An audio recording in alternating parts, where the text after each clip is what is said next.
Hello friends, आप सभी का स्वागत है आज की हमारी इस नई वीडियो में। तो आज की इस नई वीडियो में हम अनबॉक्सिंग एंड ओवरव्यू करने वाले हैं सैमसंग M21 का। एक्चुअली ये फ़ोन मेरे पास पहले से था एंड मैं इसे अनबॉक्स कर चुका था, लेकिन मैंने सोचा कि कंटेंट क्रिएशन के लिए मैं एक बार इसे फिर से अनबॉक्स करके आप सभी के सामने प्रेजेंट कर देता हूँ। तो यहाँ पे एक बार हम बॉक्स का ओवरव्यू देख लेते हैं। बॉक्स यहाँ पे सैमसंग वालों ने एज इट इज़ सिंपल से दे रखा है। फ्रंट में आपको फ़ोन की एक इमेज दे रखी है एंड पीछे कोई भी डॉक्यूमेंटेशन कुछ नहीं है। तो एक बार मैं आपको फ़ोन निकाल के दिखा देता हूँ एक बार आपको। तो जैसे कि यहाँ पे आप देख सकते हैं, यहाँ पे हमारा रखा हुआ है फ़ोन एंड फ़ोन को एक बार साइड रख देते हैं। यहाँ पे एक बार मैं डॉक्यूमेंटेशंस को निकाल लेता हूँ। तो यहाँ पे जैसे कि आप देख सकते हैं, यहाँ पे मेरे हाथ में आ चुके हैं डॉक्यूमेंटेशंस। तो यहाँ पे इस बॉक्स में कुछ भी नहीं है। यहाँ पे ऊपर में हम इसी में इंजेक्टर टूल दे रखा है, नीचे में अंदर यहाँ पे डॉक्यूमेंटेशन है छोटी मोटी। तो फ़िलहाल के लिए इसे साइड रख देते हैं बॉक्स के साथ ही। एंड मेन चीज़ जो हमारे पास है वो है हमारा फ़ोन। तो फ़ोन को एक सेकंड के लिए मैं साइड में रख देता हूँ। बाकी एक बार मैं रेस्ट बॉक्स कंटेंट्स की तरफ देख लेता हूँ। तो यहाँ पे रेस्ट बॉक्स कंटेंट्स में हमें कुछ स्पेसिफिक कुछ खास नहीं मिला है, बस एज इट इज़ एक केबल है प्लस में एक चार्जर है नॉर्मल। यहाँ पे आप देख सकते हैं सैमसंग का फास्ट चार्जर हमें प्रोवाइड करा गया है। जैसे कि आप देख सकते हैं उस पर लिखा हुआ है फास्ट चार्जिंग।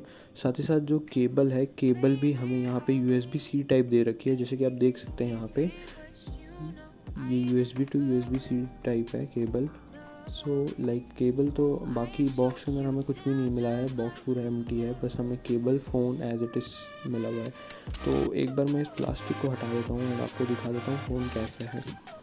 तो ये चीज़ें बहुत सेटिस्फाइंग लगती है बाद में। बाकी हम फ़ोन देख लेते हैं। फ़ोन के पीछे की बिल्ड क्वालिटी जो है सही है, बहुत इतनी ज़्यादा इंप्रेसिव नहीं है। यहाँ पे आपको सैमसंग की ब्रांडिंग देखने को मिल जाती है, प्लस यहाँ पे हमारे ट्रिपल कैमरा है और पीछे में फिंगरप्रिंट सेंसर है।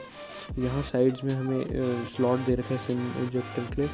पीछे में नीचे में चार्जिंग का पोर्ट एंड ऑडियो जैक है। ऊपर में हमारे पास वॉल्यूम रॉकर बटन है और बाकी यहाँ पे और कुछ भी नहीं है। यहाँ पे बस पीछे में हमें फिंगरप्रिंट सेंसर दे रखा है। बाकी जो इसकी सैमसंग की डिस्प्ले है वो तो लिटरली आउटस्टैंडिंग है। ऊपर में आपको यहाँ पे जैसे कि आप देख सकते हैं फेस अनलॉक वाला सेंसर भी दे रखा है। बाकी यहाँ पे जैसे कि आप देख सकते हैं फ्रंट कैमरा साथ साथ है। बाकी जो फ़ोन की ओवरऑल परफॉर्मेंस है वो बहुत बढ़िया है। फ़ोन कहीं भी आपको कोई दिक्कत इशू कुछ नहीं देगा। यहाँ तक कि जो इसका फिंगरप्रिंट सेंसर का रिस्पांस है वो भी मुझे काफ़ी अच्छा खासा डिसेंट लगा। जो रिस्पांस टाइम है वो भी बहुत कम है। साथ ही साथ जो फ़ोन है वो भी बहुत अच्छा काम कर जाता है, जैसे कि आप इसको डे टू डे यूज़ के लिए यूज़ करेंगे।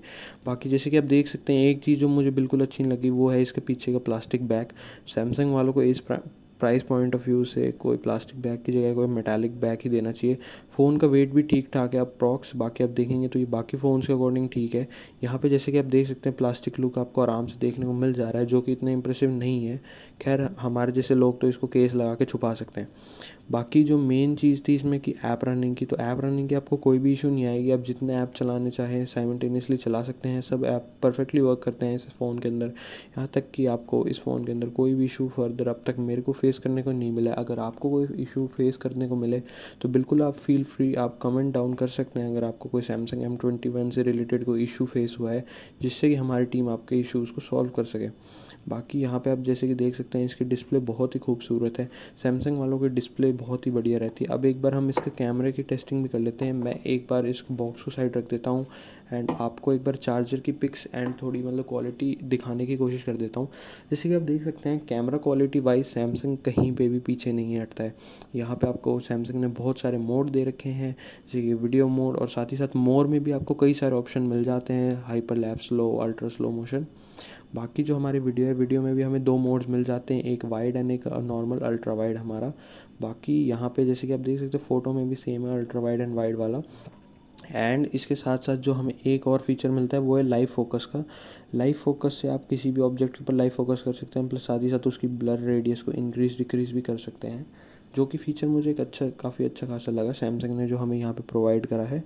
साथ ही साथ यहाँ पे थोड़े बहुत नॉर्मल चीज़ें जो आपको मिल जाती हैं सैमसंग की तरफ से या किसी भी मोबाइल कंपनी की तरफ से। बाकी यहाँ पे स्क्रीन ऑप्टिमाइज़र का भी फंक्शन दे रखा है। अब बात हो गई है कैमरे की, तो ओवरऑल अगर हम देखना चाहें तो जिस प्राइस पॉइंट ऑफ व्यू से ये आता है 14,000 के अप्रॉक्स आपको पड़ जाएगा। ये वेरिएंट 4GB 64GB वाला है। एंड लाइक जैसे कि मैंने जितने दिनों से यूज़ करा, मुझे यहाँ पे अब तक कोई भी इशू नहीं आया। ऑब्वियस सी बात है, अगर आप इसे Redmi Note 9 Pro के साथ कंपेयर करेंगे तो Redmi Note 9 Pro मुझे पर्सनली कंपैरेटिवली बहुत ज़्यादा बेटर लगता है सैमसंग से। तो अगर आपको मेरी ये वीडियो अच्छी लगी हो एंड आपको हमारी चैनल का कंटेंट पसंद आता हो तो एंड सब्सक्राइब करें।